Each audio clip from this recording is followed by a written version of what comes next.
காஷ்மீரில் பேரம்லான்னு ஒரு ஊர் இருக்குது. அந்த ஊரில் ஒரு சின்ன மேஜிக் ஷோ ஒன்று நடக்குது. அந்த மேஜிக்காரன் அந்த கூட்டத்தில் ஒரு சின்ன பையன் யாராச்சும் வர முடியுமான்னு கேட்குறான். ஒரு பையனும் வரான். இந்த பெட்டிக்குள்ளே போ, நான் உன்னை மறைய வைக்கிறேன் அப்படின்ட்டு ஒரு மேஜிக் பண்ணுறான். அந்த பெட்டியை திறந்து பார்த்தா அந்த பையன் இல்லை, உண்மையிலே காணாமல் போயிடுறான்.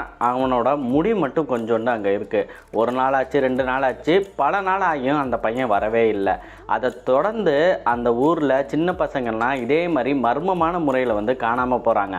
அவங்க காணாமல் போகிற அந்த இடத்துல அவங்களோட முடி மட்டும் கொஞ்சோண்டு இருக்குது. இந்த கேஸை விசாரிக்கிறதுக்காக டிஎஸ்பி ரித்வான் அவரோட ஃபேமிலியோட அந்த ஊருக்கு வராங்க. ஒரு மிகப்பெரிய ஒரு பங்களாவில் தங்குறாங்க. ஒரு கட்டத்தில் அவரோட மகன் நூரியும் மர்மமான முறையில் இதே மாதிரி வந்து காணாமல் போகிறாங்க.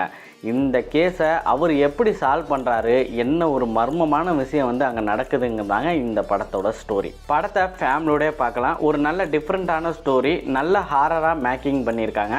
ஸ்க்ரீன் ப்ளே தான் கொஞ்சம் ஸ்லோவாக போகும். படம் பார்க்குறதுக்கு கொஞ்சம் பொறுமைங்கிறது வேணுங்க. தமிழ் டப்பில் தான் இருக்குது. எந்த ஓடிடியில் ஸ்ட்ரீம் ஆகுதுங்கிறத நான் கடைசியில் சொல்கிறேன். பொறுமையாக இந்த படத்தை நீங்கள் பார்த்தாலுமே கண்டிப்பாக கிளைமேக்ஸ் வரைக்கும் நீங்கள் பார்த்துருவீங்க. ஏன்னா என்ன நடக்குது அப்படிங்கிறத ஒரு இன்ட்ரெஸ்டிங்காக அவங்க வந்து சொல்லியிருப்பாங்க.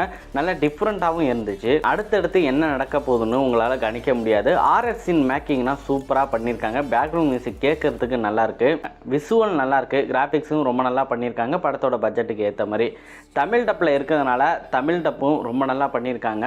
வாய்ஸ்னால் கேட்கறதுக்கு நல்லா இருக்குங்க. படத்தோட கிளைமேக்ஸில் வர அந்த ஃபைட் சீன் நல்லாயிருக்கும். அதில் ஒரு ஃப்ளாஷ்பேக் சீன் ஒன்று காட்டுவாங்க.